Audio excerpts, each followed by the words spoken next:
now live in the flesh. Stop right there. He's saying this is how I, as a Christian, live my life in this physical world, in the flesh. And this is how I conduct my life as a Christian. How do I do it? I live by faith.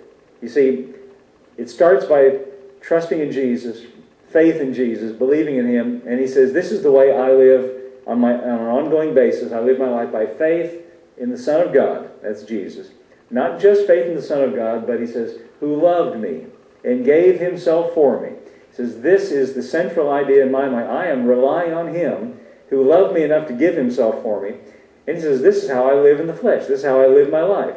What that means is all the things we deal with and all the things we confront and all the things we have to manage in our lives, we can rely on Jesus because He cares about all those things. What he's saying is if He loved me enough to give Himself for me and die for me, He loves me enough to care about all the things that I have to face and deal with. So I just trust Him. Either if I need guidance, if I need leadership, if I need help, if I need wisdom, if I need understanding, if I need money, He'll bring me to a job. I've prayed that way before. Got in a bind, needed some money, and I was just simple-minded enough to say, pray about it, you see, and I need help. Well, you know what? It was just amazing. It was just really amazing. I remember this one particular instance. Within the following week, I got 2 or 3 calls from people who wanted me to, money didn't flow down out of the sky for me. That would be nice. I'd like that. I'd like that if I could pray and then dollar bills come floating down. But what did happen was I came in contact with people who had jobs for me to do. Would you mind doing this for me? And I thought to myself, maybe this has some relationship to that prayer I prayed. That just little thought crossed my mind. And though I prefer not to have to work for it, I prefer if it just came in an envelope. That nevertheless met my condition in that situation. But I think what Paul is saying, this is my opinion, this is my take on my interpretation. When he says, the life I live in the flesh, he means this is how I live day to day, my day-to-day life. I am constantly, as much as possible, depending on Jesus, the one who, listen to this, who loved me. Did you know he could have said, who loves the whole world? That's what John 3:16 says, for God so loves the world. But notice how personal he's made that. He says, my faith is focused on Jesus who loves me. Not just that he loves lots of other people, that's true, but see, what I'm concerned with is the fact that he knows me. That's the microphone. He knows me as an individual and knows what I'm dealing with, what I'm facing. And he knows me and he loves me and he gave himself for me. Why does he say that he loved me and gave himself for me? Well, his giving of himself for me was sufficient to put me in right standing with God. Put me, and we have different ways of saying it, in the qualifying for God's blessings in my life. His giving himself for me on the cross eliminated everything that ever disqualified me from being a recipient of all of God's blessings. Now this idea of being in right standing with God, we have a word for that. And the word for that is righteousness. Now when I say the word righteousness, it sounds very religious. And it brings to mind all kinds of religious sorts of thinking. But really all it means is being in right alignment with what is required. That's really what it means. The word righteousness, as it's translated in the Bible, comes from a root word which means the standard. It's a Greek word dike, D-I-K-E, which means the standard of what is right. And then the longer word for righteousness means being in right alignment with that standard. Now, it's a little easier to understand if we think about another English word that's sometimes translated as righteousness, and that is the word justify or justification. Now, if you've ever used a computer, a word processor on a computer, you know what justify means. Justify means you make the text line up. You can say left justify or right justify. Whenever you hit those, you have 3 usually. There's left or right or center, and it makes both sides full justify. And when you hit those little buttons, it justifies the text. That means it lines it up. And it's amazing how that works. You know, I used to try to do that with a typewriter. Now, hope you know what a typewriter is. If you're old enough, you know what a typewriter is. One of the boys found an old typewriter up in the closet. one time pulled it down, a big heavy metal thing, a manual typewriter. And they were amazed. What in the world is this thing? All these alphabet letters on it and these little keys hit the thing. But, we used to, when I was a kid, I used to, just as a joke, me and a friend of mine, we wanted to make a parody of the local newspaper. And if you look at a newspaper, both sides of the text are perfectly straight most of the time. So we were trying to do that with our parody. And I tell you, you can on a typewriter, you can run that little arm back, when you get to the end, and it goes back, and it lines up the left side.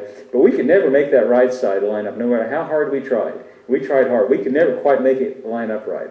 And see, that's a good analogy, because though we couldn't do it by our human ingenuity, somehow when you look at a computer on word processor, you just click the button and the text lines up. How can that happen? How can it be lined up like that? Well, the one who wrote the program knew how to do it, see? And so what I'm trying to say to you is this word justification, or this word righteousness, this is what it means when it says we are by Jesus, because of our faith in Jesus, because we're trusting in Him. He puts us in that kind of condition of being in alignment. Now see, when I was talking about text being aligned up, you can visualize that. But you see, where we need to line up and where we have where what needs to be lined up in us is a moral alignment, in perfect alignment with what is required for man. Now, if it's up to us to do it, see, we might try as hard as we want, just like my friend and I tried to make the right-hand margin line up. And by human effort, you can come close to it, but you're never going to be perfect in what you do by human effort. But Jesus, as the perfect man, brings us into that condition in which He is already in by our faith in Him. Now, the word for that is righteousness, in alignment with what is required, in compliance with God's requirements. Now, keep that in mind. Look at what Paul says in Romans chapter 4, just really briefly here. He uses Abraham as an example of this.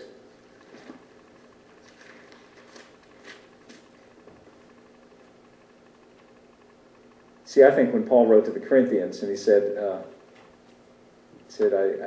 I'm afraid lest the serpent should beguile your mind should be corrupted from the simplicity that is in Christ. I think if Paul were alive today, he would just have a fit.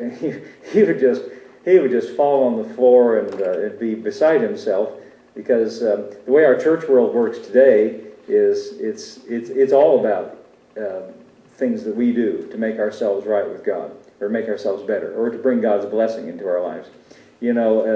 Almost every book you see is 10 steps for this and 20 ways to accomplish this. And it's not about all those things that we do. It's about what Jesus has done and our reliance on Him. So that's what Paul's getting ready to say. And he uses Abraham as an example.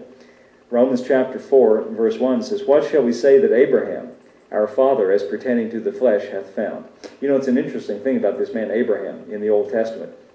He is the one, all three of the major religions of Christianity, Judaism, and Islam all look back to Abraham as an important figure, almost as a foundational figure. And so Paul here is saying, what is so important about Abraham? What do we draw? What lessons should we draw from the story of Abraham as it's presented to us? For if Abraham were justified by works, he hath whereof to glory, but not before God. The word glory means boast. In other words, if Abraham were right with God, if he were justified, if he came into right alignment with the requirements of God because of what he did, then he could boast about it. Does that make sense? In other words, let's not say Abraham, if anybody, if we could, by what we do, by our work, achieve right standing and compliance with what God requires, then we could boast about it. That's all he's saying. I told you a while ago that people didn't like Paul's preaching and came and preached something contrary. I've had the same experience. I had a guy that came here to the church one time, and he was really, really mad, really upset with me. And I don't know what he heard or I don't know what he'd seen or heard, or I don't know how he knew about what I said, because he didn't ever come to church here. He was just somebody from another locale. But he came here, and we sat in that little room back there inside that glass window there on the couch there. And he was really upset with me because I preach grace. I preach it's all about Jesus. And I'm not apologizing for that. Well, he didn't see it that way. He said, We need to uphold the standards of what is right to the people so they can try to live up to it. And I thought to myself, as he said that, I thought, well, you know,